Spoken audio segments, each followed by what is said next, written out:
Sali, Salah, salut et bienvenue dans Modèle Phare, le podcast qui parle des héroïnes et héros de la vie quotidienne. La 3e saison arrive enfin. Alors, oui, j'avais teasé que ça allait reprendre en septembre. Et techniquement, le 30, c'est toujours en septembre. Le podcast évolue, avec l'arrivée de la vidéo. Sur proposition de Gaston, le nouveau réal de ce projet que je remercie. L'ambition est donc plus élevée pour ce podcast indépendant et demande par conséquent plus d'efforts sur tous les points, et notamment la moula. En gros, c'est pour le train et les locations de salles. C'est pourquoi une cagnotte Patreon a été lancée. Je vous laisse le lien en description si vous souhaitez aider le podcast à grandir en fonction de vos moyens. Je ne vous embête pas plus longtemps et vous laisse découvrir le BG calme et hyperactif qui est Chivo et ses modèles phares. Bon visionnage, bonne écoute et à bientôt. Générique.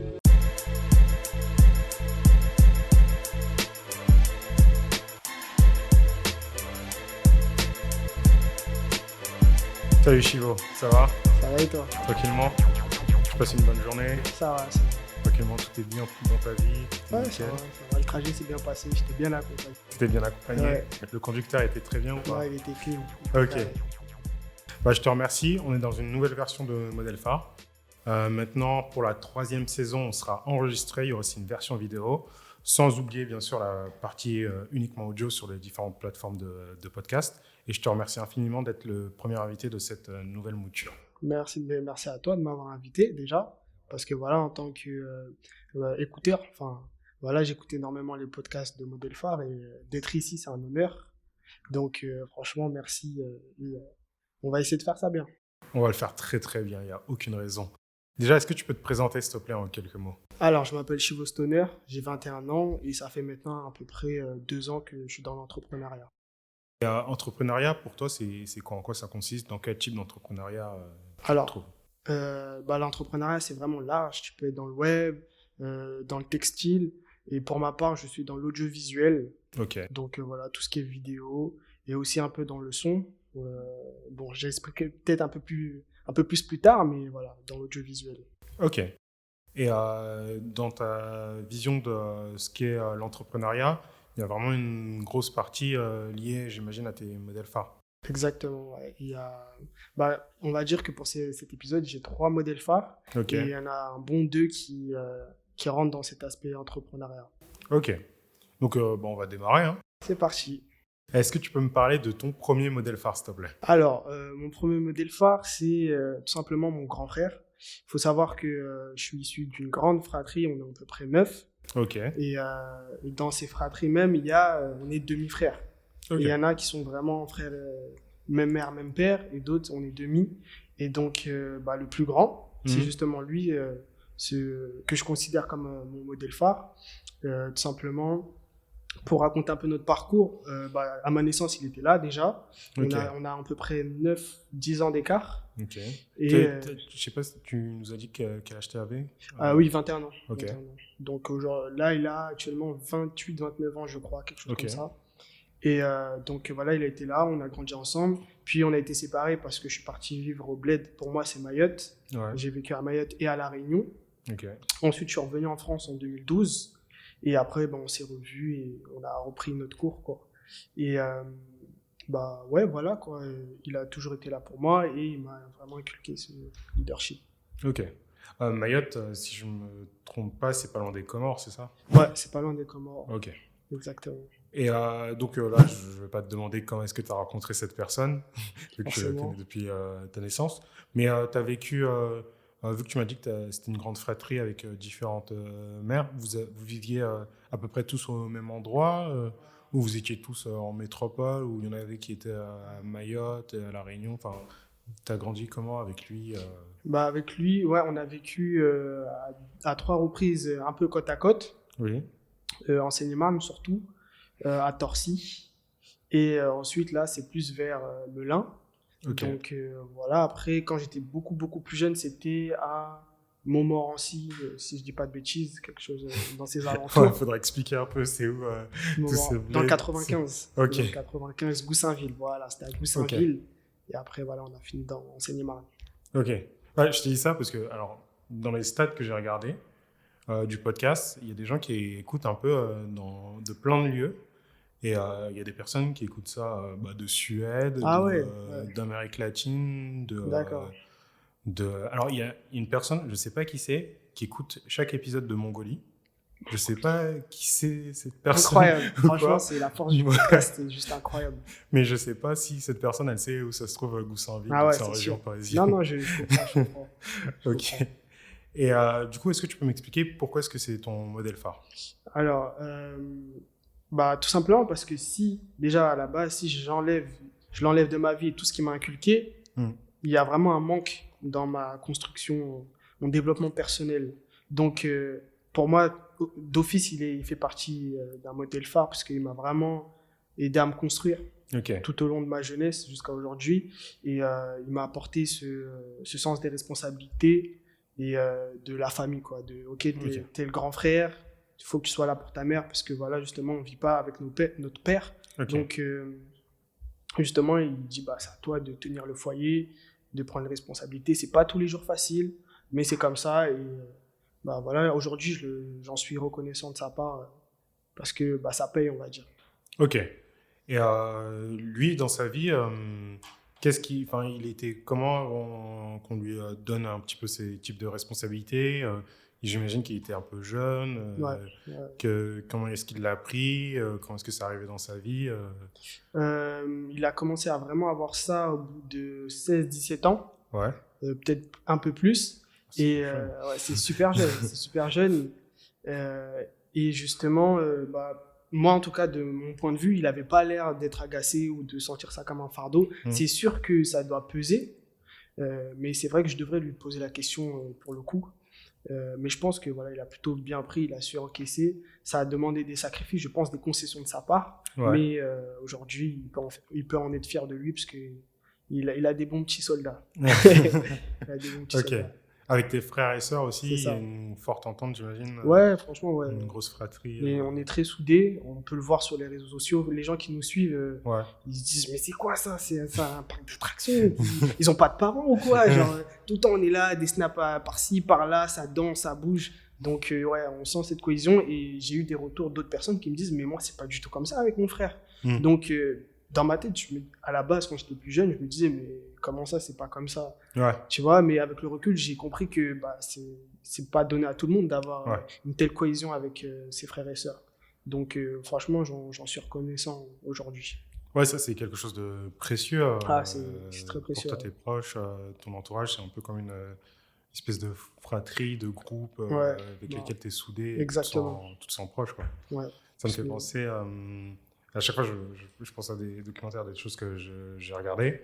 Au documentaire sur Nicolas Anelka qui est sorti sur Netflix et où il y a eu beaucoup de réflexions pendant la carrière de Nicolas Anelka qui disait que il était mal entouré par ses frères, qui viennent foutre la merde et tout. Et en fait, on avait toujours eu l'habitude d'entendre les points de vue externes. Et on n'avait jamais vu son point de vue et son côté, son rapprochement avec ses frères, à quel point il était lié, et à quel point sans eux, il n'aurait pas été là où il était. Et alors peut-être qu'il n'était pas adapté à ce monde du football ou comment il fonctionne et que lui, il n'était pas dans le moule. Mais lui, c'est son frère, sa famille, c'est quelque chose, c'est essentiel. Et moi, je trouve que dans un sens, c'est une bonne chose. Ouais, clairement. Autre chose avec ton frère, est-ce qu'il y a des passions, des choses qui vous lient, toi et lui, qui font que tu sens proche de lui? Ouais, il y a le sport, surtout en particulier le basket. Après, il y a la musculation, mais c'est surtout le basket qui nous a liés, parce qu'à la base, moi, j'étais un footeux, et eux, ils étaient dans le basket. Enfin, on a commencé tous les deux dans le foot. Comme j'ai déménagé, je suis resté dans le foot. Eux, ils sont partis dans le basket. Et au final, je suis parti dans le basket. Et donc, c'était tous les week-ends, gros basket. Même en hiver, il neigeait, on était là avec des gants, basket tout le temps. Et c'est vraiment quelque chose qui nous a mis. Et quand vous faites des baskets, lui, sur le terrain, il est comment? C'est plutôt un leader, c'est plutôt un soliste, c'est plutôt... on va reprendre, parce que c'est la seule grosse référence que j'ai au niveau de la NBA. C'est quoi? C'est un Scottie Pippen, quelqu'un qui accompagne extrêmement bien, c'est un Michael Jordan, un leader charismatique, c'est un Stephen Kerr. Non, je Qui pense est que c'est discret. un bon Jordan. Ok. Surtout à l'ancienne, je dirais, il était super. Il était trop fort en fait. C'est Ouais. beaucoup trop Derrick Rose. Je sais pas si tu vois Ok. un bon Derrick Rose. Et donc, dans les moments serrés où il faut faire la différence, il était là pour faire la différence. Tu vois, tu lui passais la balle, il allait mettre son panier, nous on retournait en défense. Tu vois, c'était surtout ça. Donc, ouais, il avait cette âme Michael Jordan, je dirais. Ok. Parce que moi je fais beaucoup la différence entre, dans le sport et dans toutes les choses dans la vie. Enfin, il y a toujours des personnes qui sont fortes ou moins fortes, mais c'est pas en fonction de tes capacités, de ta force que tu es forcément un leader, quoi. Il y a des personnes qui arrivent à être. Faut avoir cette âme de leader. Ouais, je suis tout à fait d'accord avec toi dessus. C'est pas. Et toi, c'est quoi? C'est pour être un leader. Enfin, ton frère, c'est quelque chose qu'il a travaillé ou c'est quelque chose qu'il a eu de manière innée Parce qu'en fait, tu m'as dit que avant ses 17-18 ans, c'était pas trop. Enfin, je sais pas. Je il y a eu un élément déclencheur qui a fait que. Ouais. Non. Je pense qu'il l'était déjà, tu vois, mais le fait qu'il y ait eu cet élément déclencheur, ça a fait qu'il a dû vraiment prendre le taureau par les cornes, tu vois. Et du coup, ça se voyait encore plus qu'avant. Et en plus, du coup, il rentrait dans la majorité, le permis, donc c'est lui qui conduisait tout le monde à gauche, à droite, tu vois. Ah ouais. Donc, ça se voyait plus qu'avant, en fait, tout simplement, je pense. Ah, ok. Ouais, du coup, c'est un vrai charbonneur. Non, franchement, on a vécu tellement de péripéties. Aujourd'hui, je suis vraiment fier de lui, de son parcours et de où il en est arrivé, puisqu'il a vraiment commencé à partir de rien, avec tous ses frères et sœurs derrière à devoir tracter. Il a quand même réussi à s'en sortir, donc il peut être fier de lui à ce niveau-là.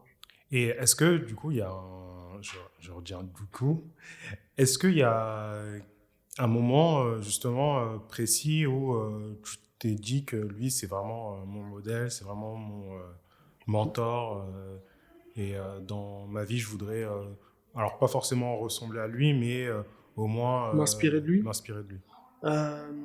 C'est une bonne question. Je pense qu'il y a eu 2 phases. Il y a une première avant le bac et une seconde après le bac, parce que vraiment, on va dire que le bac, ça a été vraiment décisif dans ma vie, entre guillemets. Ouais. Et cette étape avant le bac, tout simplement, j'étais super proche de lui et c'était vers lui que j'allais me confier. Et il avait ce recul et il arrivait à m'encadrer, à me conseiller. Et après le bac, j'ai pris mon envol et je me suis rendu compte que j'avais je lui ressemblais sur certaines parties de ma vie, quoi, tout simplement personnelle. Et même dans la fratrie, dans l'ensemble, j'étais aussi un sous-chef, on va dire. Ok. Je vais pas hésiter à donner des ordres, à dire on va faire ça comme ça, on fait ça comme ça. Et donc, naturellement, au final, je lui ressemble. Et je ressemble moins à d'autres de mes frères, mais je lui ressemble. Concernant ton frère, on a parlé du sport qu'il pratiquait et du côté leader qu'il avait en lui. Est-ce que toi, dans ta vie d'entrepreneur, tu as aussi cette même fonction et c'est quelque chose qui t'a apporté cette partie leader et capable d'entreprendre? Ouais, carrément. Carrément, j'ai été amené à travailler avec des personnes beaucoup plus âgées que moi et les manager carrément, tu vois, à certains moments. Et ça peut être compliqué pour certaines personnes. Là où moi, ça me posait absolument pas de problème. J'étais confiant, sûr de moi et je sais, voilà, il faut savoir parler avec les gens, ne pas trop se mettre en avant et trouver le juste milieu, quoi, tu vois. Et j'arrivais à trouver le juste milieu pour être efficace sans trop me mettre en avant et dire regardez, nanana. Parce que voilà, une personne plus âgée que toi peut être amenée à mal le prendre, tu vois. Ouais. Donc j'ai réussi à trouver ce juste milieu et c'est justement, je pense, dû au fait que je l'ai énormément côtoyé des gens de son âge. Ouais. Donc j'ai su m'adapter à ça et ça m'a aidé aujourd'hui à travailler avec des personnes plus âgées. Ok. Et toi, dans ton fonctionnement, t'es un peu... Enfin, t'es quelqu'un qui est plus dans l'organisation ou t'es plus quelqu'un qui amène en avant les gens ou t'es un peu des deux ou rien à voir? Déjà, il faut savoir que mon frère, il est super retardataire. Genre, c'est le plus grand, mais c'est le mec qui est tout le temps en retard. Donc, j'ai pris ça aussi de lui. Mais avec le temps, justement, j'ai su travailler sur mon organisation. Et je dirais que pour les gens, je suis plus un ameneur d'idées. Tu vois, je vais ramener des idées. J'hésiterai pas à entreprendre des choses et à pousser des idées, des projets. Et ouais, si je peux aider les gens par la même occasion, carrément. Petit exemple, dans ma vie d'artiste qui remonte un peu avant le confinement, enfin avant le corona, j'avais un showcase à faire. Et donc, voilà, j'ai ramené des fans, mais j'ai aussi ramené des artistes que je côtoyais. Est-ce que tu peux expliquer ce que c'est un showcase? Parce Un que showcase. moi, genre, il y a ma mère qui écoute le podcast, et si tu lui dis c'est quoi un showcase, c'est comme un mini concert. Ouais. C'est voilà, un concert souvent un peu dans des petites boîtes et dans... Voilà, dans les boîtes, dans des lieux festifs. Mm. Et donc c'était voilà, j'ai été invité pour cet événement. Et donc j'ai ramené d'autres artistes. Et du coup voilà, j'ai fait manger à tout le monde en gros. J'ai permis à d'autres artistes de se produire sur scène pour la première fois de leur vie. Et tout le monde était content. C'était du win-win pour tout le monde. On soutenait les uns les autres. Et c'est un peu ce truc où j'ai créé un groupe Insta. J'ai mis tous les artistes que je connaissais. J'ai dit, tel jour, il y a telle chose. Venez si vous voulez y participer. Et après, j'ai géré le groupe. J'ai dit, OK, on va faire ça, ça, ça. Et puis, ça s'est passé à merveille. OK. Donc, OK. Et dans ces artistes, il y avait des personnes plus âgées que moi, plus jeunes.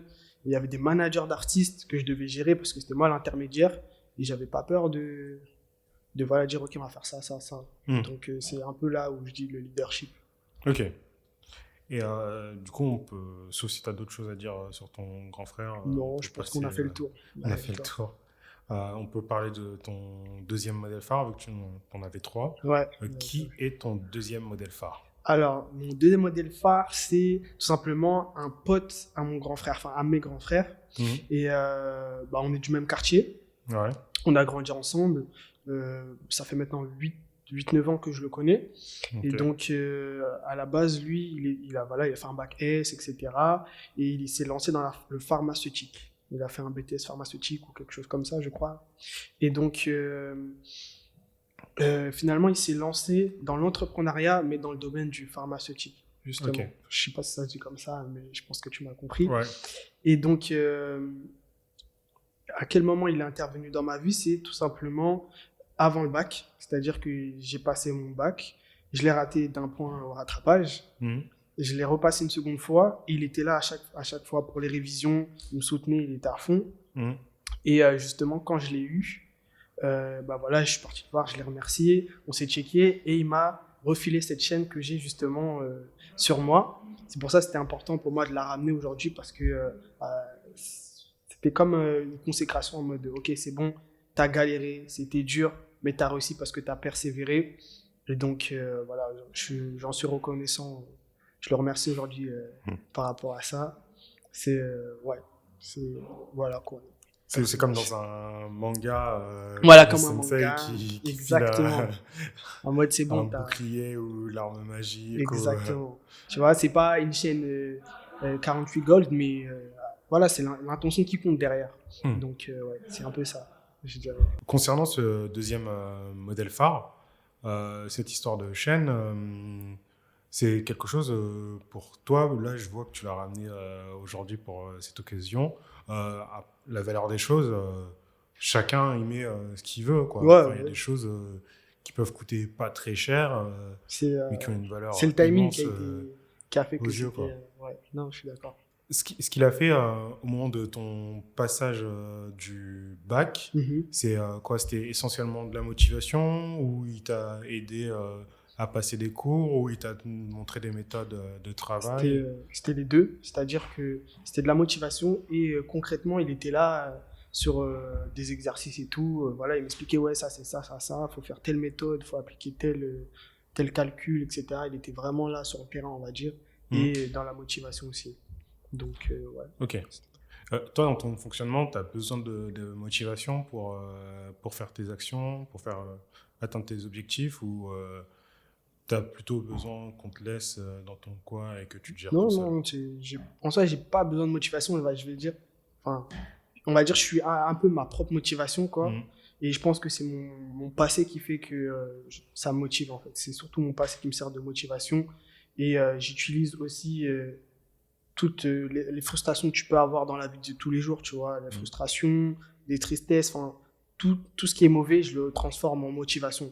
Okay. Pour derrière avancer. C'est comme ça, c'est pour ça que je dis que je suis ma propre motivation. J'utilise tout ce qui est mauvais, qui peut m'arriver, ou émotions mauvaises, pour les transformer en motivation derrière, en moteur. Ok. Et est-ce que tu peux me parler un peu de ce deuxième modèle Ouais, phare carrément. Tu m'as raconté qu'il était dans l'industrie pharmaceutique. Maintenant, enfin, quelle relation tu as avec lui actuellement? Tu Actuellement. continues à le voir Ouais, ouais, on essaye de se voir. Après, son entreprise là a vraiment commencé à avancer. Et ils sont, comment dire, à la base, il y a maintenant 2 3 ans de ça, bah voilà, ça a commencé. Là, ça a vraiment pris une très grosse ampleur. Et Hmm. donc, il a beaucoup moins de temps à accorder à ses proches, mais on essaye de se voir dès qu'on peut. Et voilà, on parle sur les réseaux, il m'échange des conseils quand il le peut. Et voilà, on essaie Hmm. de faire de notre mieux pour rester en contact.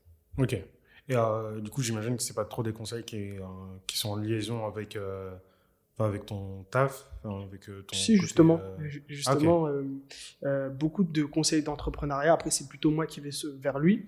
Mais si Ouais. demain, j'ai une question d'aspect plutôt personnel, il sera là pour y répondre. Mais ouais, c'est vraiment mon mentor dans la partie entrepreneuriat. Hmm. Après, il y a d'autres personnes qui m'ont énormément inspiré, comme un Dorian Maxima que tu connaîtras sûrement. Ok. Que tu connais sûrement plutôt, pardon.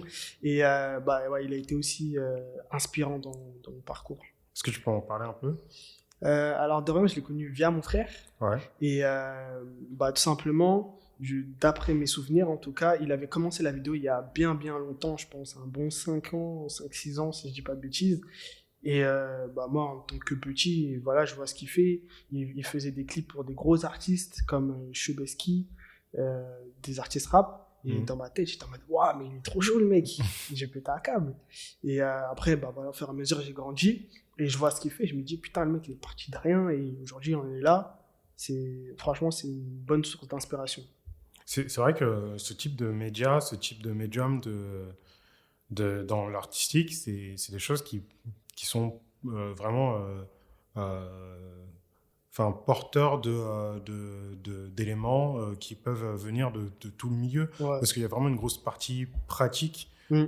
Carrément. On peut être autodidacte pardon, dans plein de Des domaines, domaines ouais. pour pouvoir réussir à C'est ça. avancer dans plein Exactement. de choses, C'est quoi. ça que j'aime aussi dans l'entrepreneuriat, c'est ce côté autodidacte.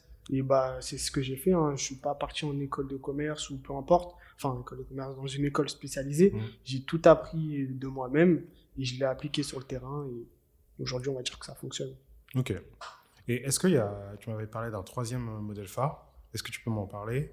Ce troisième modèle phare, il est assez spécial parce qu'il a été présent dans ma vie qu'à une certaine période. Mm. Et après, bah, malheureusement, j'ai plus de nouvelles de lui. Et alors, je l'ai rencontré pendant des vacances d'été, après voilà, mon bac. Je parle beaucoup du bac parce que ça fait pas trop longtemps, tu vois. Mais c'était pour. Je travaillais avec mon oncle pour de la peinture. On faisait de la peinture chez un prestataire. Et il s'avère que ce prestataire avait un enfant qui avait à Mm. peu près une trentaine d'années. Et il m'a expliqué son parcours. En fait, il a fait de la prison, Mm. à peu près 7 8 ans de prison.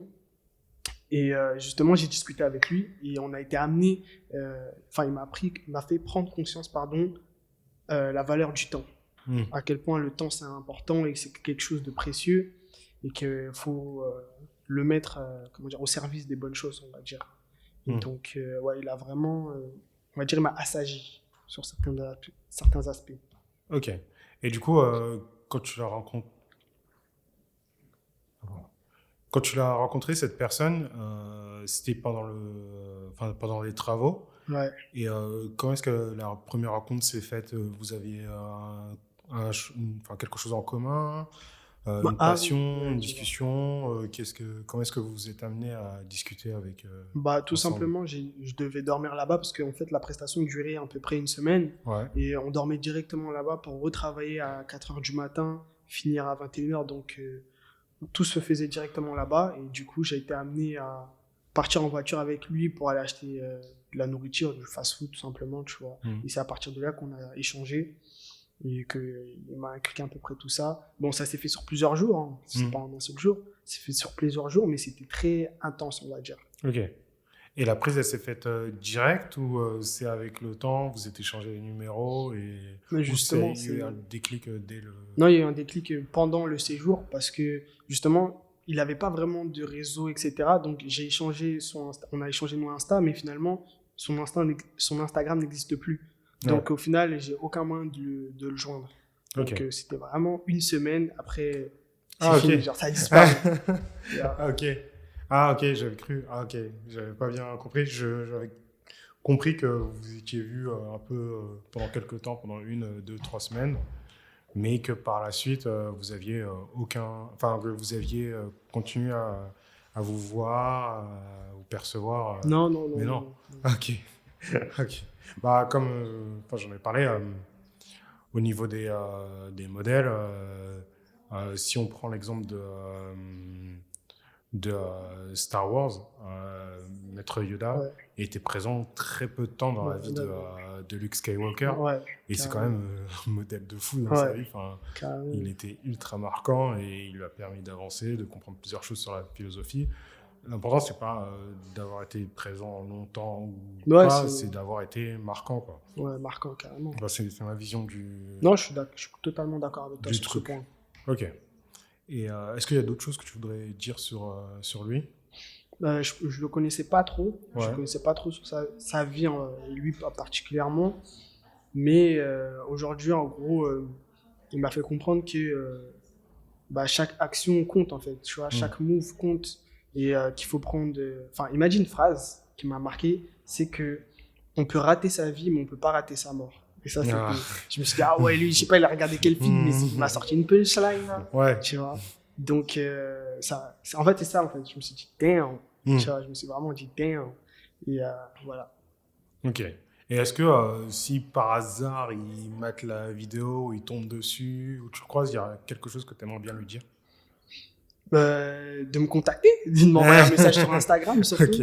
Après, là, comme ça, pas vraiment, mais dire que, en tout cas, ces paroles n'ont pas été vaines et qu'elles ne sont pas rentrées dans l'oreille d'un sourd et que j'ai appliqué ce qu'il m'a dit, quoi. Ok. Bah, ça me pensait. Moi, j'ai beaucoup travaillé dans des centres aérés, dans des colos, des choses comme ça. Et sur les premiers, j'avais un peu une frustration parce que je me disais que en fait, en gros, je travaillais dans des colos et dans des centres aérés où il y avait des enfants qui venaient qui avaient des situations extrêmement difficiles. Ouais. Et le fait en plus, j'avais 17 ans et j'étais vraiment persuadé que en 3 semaines, j'étais capable de transformer la vie de gamins et de les changer à tout jamais et tout. En fait, ça, c'est vraiment une sale illusion. Faut surtout pas trop s'impliquer à ce point parce que c'est le meilleur moyen de finir 6 pieds sous terre à la fin des colos et tout. Mais j'ai une personne avec qui j'ai fait des colos qui m'a expliqué que en fait, l'important, c'est pas de sauver la vie des personnes ou d'être leur super-héros, quoi. Leur super-héros. Mais si tu les as aidés à faire quelques pas dans le marathon, c'est énorme. C'est énorme, quoi. Ouais, c'est énorme. Après, non, je suis tout à fait d'accord avec toi. Et ça dépend aussi des personnes, c'est-à-dire que des personnes vont être plus aptes à entendre ce que tu dis et à le retranscrire dans la vie. D'autres le seront moins réceptifs à ce que tu dis. Ouais. Donc, et toi aussi, dans ta vie, est-ce qu'il y a des personnes avec qui tu essayes d'avoir un comportement de modèle phare ou d'avoir dans ta position, dans ta manière d'être, de la transmission? Est-ce qu'il y a ce genre de choses que tu essayes de faire dans ta vie? Ouais, carrément, parce que à la base, je suis grand frère de petits frères et sœurs. Donc forcément, je dois avoir je dois être exemplaire, entre guillemets. En tout cas, c'est ce que ma mère a essayé de m'inculquer, d'être exemplaire. Et donc, forcément, j'ai pas essayé d'être un modèle, en tout cas d'être exemplaire. Après, c'est à eux de choisir si ils veulent me considérer comme leur modèle, parce qu'on peut pas forcer les gens à être leur modèle. Mais en tout cas, j'ai tâché d'être le plus exemplaire possible, malgré mes défauts et parfois mes bêtises. Mais voilà, j'ai tâché de faire mon job. Et maintenant, à l'heure actuelle, j'ai pu aider certaines personnes, en effet. J'ai eu des retours parce que voilà, j'ai fait de la musique, etc. Je suis pas mal exposé sur les réseaux sociaux et sur Internet en général. Et il y a un petit qui, il a quel âge, je sais plus à quel âge, je crois, il doit avoir 12-13 ans. Il est au collège. Il m'a dit, ouais, j'aimerais trop être comme toi quand je serai plus grand. Et je me rappelle, c'était pendant le confinement. On faisait des barbecues Lego et tout. Et il était là, c'était dans mon quartier. Et donc, on était dans la voiture, il écoutait mes sons justement. Et il me dit, ouais, j'aimerais être trop comme toi plus tard, quoi. Et en fait, on a remarqué avec mes proches, c'est que ce petit-là, il est grave, comment dire, il est déjà en alternance, alors qu'il est au collège, par exemple. Ouais. Tu vois, ouais. Je dis, mais attends, nous, on est là, on galère à être en alternance. Lui, il est déjà en alternance, alors qu'il est au collège. Enfin, il a été pris dans une école spécialisée dans tout ce qui est, je sais pas comment on dit ça. En gros, il veut être cavalier avec les chevaux et tout. Ok. Et il a déjà été pris dans son école. C'est un contrat d'apprentissage, quelque chose comme ça. Et on s'est dit, mais oui. Après, en gros, il m'a expliqué que il s'est un peu inspiré de moi. Je fonce dans le tas, quoi. J'y vais et j'ai pas de temps à perdre. Donc, c'est incroyable. C'est vraiment incroyable de savoir que tu peux transmettre ce genre de choses aux gens. C'est incroyable. Ok. Bah, c'est cool, hein, je te remercie de ça. Est-ce qu'il y a d'autres modèles pour lesquels tu n'as pas pensé, tu aimerais bien en discuter quelques minutes Ma mère, simplement, je dirais. Ouais. Ma mère, c'est vrai, j'en ai pas du tout parlé, mais du coup, elle était mère célibataire et s'occupait de moi et mes frères toute seule, pardon. Énormément de sacrifices, je pense que c'est pareil pour pas mal de personnes.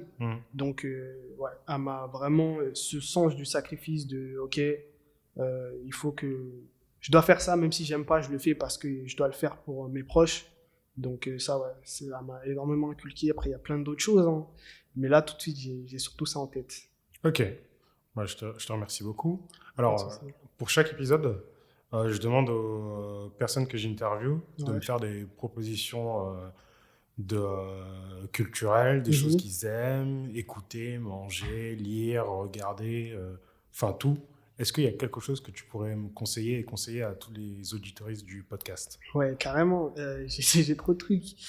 Premièrement, ce serait le film À la recherche du bonheur. Ouais. Ce film, je l'ai regardé pour la première fois quand j'avais peut-être 9 ans. Ouais. J'ai chialé. Franchement, j'ai chialé comme jamais. Je sais pas si tu le connais. Je l'ai jamais vu. C'est un film avec Will Smith. Ouais, Will Smith, c'est Jaden Smith. Et en gros, c'est un père célibataire. Enfin, il finit célibataire avec son enfant à la rue. Et il se refait de A à Z. C'est-à-dire qu'il a dormi dans des toilettes dans les gares avec son enfant et tout. Et finalement, il a réussi à s'en sortir. Et c'est juste incroyable le film. Okay. Incroyable. Il faut absolument visionner. Ok. Et après, j'ai aussi l'incroyable histoire de Oriental Axe. Je crois que ça s'appelle comme ça le film. Ouais. Enfin, il est en version écrit et film.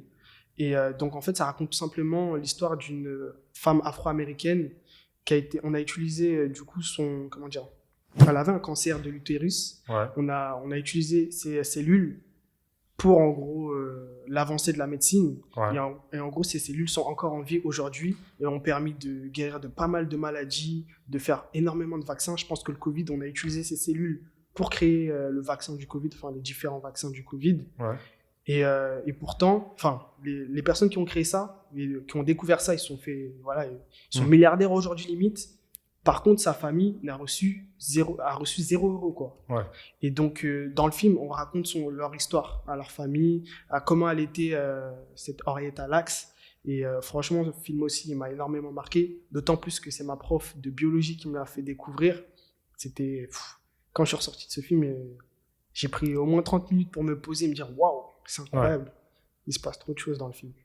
C'est très révélateur, ce genre de film, de la position qu'on a dans l'histoire et comment est-ce que les personnes sont effacées au fur et à mesure de l'histoire. Parce que c'est une histoire vraie, c'est ça le pire en fait. Ouais. C'est une histoire vraie et on apprend des choses incroyables, comme par exemple, il y avait un asile pour les Afro-Américains spécial. Là-bas, on mettait tous les fous, on leur faisait des tests chelous et tout. Wow, incroyable. Donc, en plus, ça dépend de la définition que tu donnes de fou aux États-Unis, parce que en fonction de qui t'es, ta couleur de peau, ton sexe, ton âge et tout, il n'y avait pas le même traitement. Il y avait des personnes qui étaient considérées comme un peu excentriques et d'autres qui étaient considérées comme folles, quoi. Ouais, c'est autant pour moi, c'est vrai. Donc, compliqué. Donc voilà, ensemble. Ouais, je t'écoute. Et il y avait d'autres choses dont tu voulais parler? C'est pas obligatoire, hein. Après je me ferai une petite pub, en gros je suis sur YouTube. Carrément. Une petite pub, je suis sur YouTube et j'apprends aux artistes, aux personnes qui veulent se lancer dans la musique à tout simplement à savoir se produire, c'est-à-dire s'enregistrer et faire un single eux-mêmes depuis un téléphone et produire un clip depuis un téléphone à partir de rien. Okay. Avoir cette débrouille parce qu'il n'y avait pas trop ça sur YouTube. Donc, j'ai commencé à partir de ça dans la musique et j'ai voulu transmettre justement ce savoir. Et apparemment, aujourd'hui, ça aide pas mal de personnes. Ça aide énormément de personnes et ça fait super plaisir parce que c'était ça mon but. Donc, il est en train de se réaliser, on va dire, et c'est génial. N'hésitez pas à aller voir. Chivo Stoner. De toute façon, on laissera tout en bas dans les descriptions et même dans la vidéo, ça apparaîtra pour les différentes personnes qui seraient intéressées par ça. Je te remercie beaucoup. Merci à toi. Merci à toi de m'avoir invité. Merci à toi. Un grand honneur. Merci. Merci pour le regard, pour tout. Et je te souhaite une bonne journée. À très bientôt. Merci à toi aussi. J'espère qu'il y aura encore pas mal de podcasts. Merci. On est là en tout cas, on écoute. Merci beaucoup. Ciao. Ciao.